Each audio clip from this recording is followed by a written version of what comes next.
സന്ദർഭത്തിൽ ഞങ്ങളുടെ ഇവാഞ്ചലിസത്തിന്റെ വാർഷിക പൊതുയോഗത്തിൽ ലഭിച്ചത് അതിയായ സന്തോഷമുണ്ട്. ഹല്ലേലൂയ. തുടർന്നുള്ള ശുശ്രൂഷകൾക്കായിട്ട് പാസ്റ്റർ പ്രദീപ് വിശ്വനാഥ്.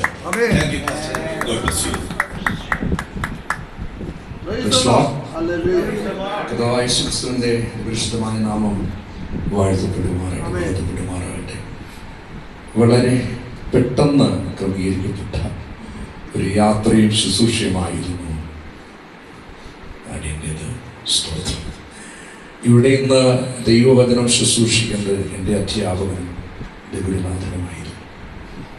അദ്ദേഹമാണ് എന്നെ പഠിപ്പിച്ചത് വേദപഠനം. അവൻ പ്രത്യേക ലേഖനങ്ങളിലൂടെ അവൻ എന്നെ കൊണ്ടുപോയത്. പ്രസംഗശാസ്ത്രം പഠിപ്പിച്ച അധ്യാപകൻ പാസ്റ്റർ എബിയബ. അദ്ദേഹത്തിൻ്റെ അഭാവത്തിൽ ഇന്ന് ഇവിടെ നിർത്തിയിരിക്കുന്ന കർത്താവ് തന്നെയാണ്. 8 മണിയായി എന്നെ ക്ഷണിക്കുമ്പോൾ, 8 മണിയോളമാണ് ഫസ്റ്റ് ലിജോ ക്ഷണിക്കുമ്പോൾ, മാവേലിക്കരയിൽ നിന്ന് 11 മണിക്ക് ഏലപ്പാറ എത്തുക എന്ന് പറഞ്ഞാൽ വളരെ സാധ്യമായിട്ടുള്ള കാര്യം. വളരെ തിരക്കുള്ള വഴികളിലൂടെയൊക്കെ എനിക്കറിയില്ല. അപ്പോൾ തന്നെ ഞാൻ ഒറ്റയ്ക്കാണെന്നുള്ളൊരു സങ്കടം വന്നപ്പോൾ ചർച്ചിലെ കുഞ്ഞുങ്ങളെയൊക്കെ വിളിച്ച് ആരും അവൈലബിൾ അല്ല. അപ്പോൾ തന്നെ എന്നോട് കൂടെ കടന്നു വന്ന പാസ്റ്റർ മാറ്റി. അതൊരു ചരിത്രമാണ്. കാരണം എന്നെ കൊച്ചുനാളിൽ 8ാം ക്ലാസ്സിൽ പഠിപ്പിച്ച അധ്യാപകനാണ്. അദ്ദേഹത്തിനെ അടിക്കാൻ ഞാൻ വടിയായിട്ട് പോയി. വലിയൊരു വിഷയമുണ്ടായിട്ട് എന്നെ ക്ലാസ്സിൽ അദ്ദേഹം ഇവിടെ ഇരിക്കുകയായിരുന്നു. ഇവിടെ നമ്മോട് മാറി. പ്രത്യേകിച്ച് എനിക്ക് തോന്നുന്നു ശിഷ്യനിങ്ങനെ നിൽക്കുമ്പോൾ ഒത്തിരി അഭിമാനങ്ങൾ. അങ്ങനെ ഒരു ബാക്ക്ഗ്രൗണ്ട് ആയിരുന്നു എനിക്ക്. ഒരു പേര് പ്രതീക്ഷ. ട്യൂട്ടോറിയലിൽ പഠിപ്പിക്കാൻ വന്ന അധ്യാപനം എന്നെ അടിച്ച് നന്നാക്കാമെന്ന് വിചാരിച്ചു വ്യാമോഹിച്ചു പോയ അധ്യാപനം. ട്യൂഷൻ ഫീസ് കൊടുക്കാത്തവരില്ല എഴുന്നേക്കാൻ പറഞ്ഞ ആ കൂട്ടത്തിൽ ഞാനും എഴുന്നേറ്റു. എല്ലാവരും ഇറങ്ങാൻ പറഞ്ഞു. എല്ലാവരും ഇറങ്ങി. ഞാൻ പറഞ്ഞിറങ്ങില്ല. അവിടുത്തെ രാഷ്ട്രീയം, അഹങ്കാരമികളും അങ്ങനെ ഒരു പിൻബലമുണ്ട് കുടുംബത്തിന്. നെറ്റൊരുക്കത്ത് കുടുംബം എന്ന് പറഞ്ഞാൽ ഗുണ്ടായിഷ്ട മോശം. എന്തെങ്കിലും ഒന്ന് വിളിച്ചാൽ അമ്മാവന്മാർ പടയായിട്ട് ഇറങ്ങി വരും. അത്രമാത്രം കേസും വഴക്കും കൊലപാതകമൊക്കെ ഉള്ളൊരു ബാക്ക്ഗ്രൗണ്ട്. അപ്പോൾ അതുകൊണ്ട് തന്നെ ആ രാഷ്ട്രീയത്തിലെ ഇറങ്ങത്തില്ലെന്ന് പറയും. എന്നെ ബലമായി പിടിച്ചിറക്കി ആ വാശി തീർക്കാൻ പിറ്റേ ദിവസം മുളവടിയൊക്കെ ആയിട്ട് എത്തിക്കൊണ്ട് അധ്യാപകനെ അടിക്കാണ്. അതൊരു വലിയ വിഷയമായി മാറി. പിന്നീട് ഞാൻ പഠിക്കാൻ പോയിട്ടില്ല. അവിടുത്തെ പഠിത്തം നിർത്തി. പിന്നെ വർഷങ്ങളോളം പോയി. വഴിയെ പറഞ്ഞുതരാം, സമയം കിട്ടിയാൽ പറഞ്ഞുതരാം. 40 വയസ്സിലധികമായപ്പോൾ കർത്താവിനെ തൊട്ടു. കർത്താവിൻ്റെ വിഷയം പറഞ്ഞതുപോലെ കർത്താവിനെ തൊട്ടു.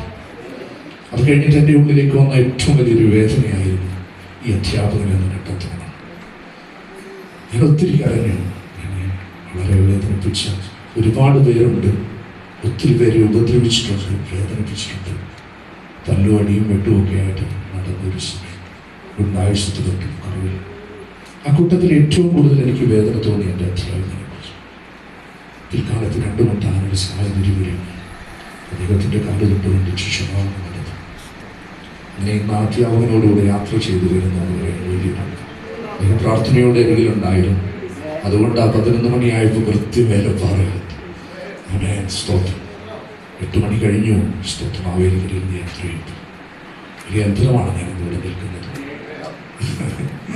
സ്തോത്രം. അതിനൊരു പിന്നാമ്പുറവും കൂടെ ഉണ്ട്. അതുകൂടെ പറഞ്ഞു വേഗത്തിൽ ഞാൻ വിശുദ്ധന്മാരിലേക്ക് കടന്നു വരാം. ഏകദേശം ഒരു 3 ആഴ്ചയ്ക്ക് മുമ്പ്, 1 മാസമായിട്ടില്ല, വാഗമണ്ണിലേക്ക് എനിക്കൊരു യാത്രയുണ്ടായി. അതിൽ പറഞ്ഞത് എനിക്കൊരു മുൻപരിചയമില്ല.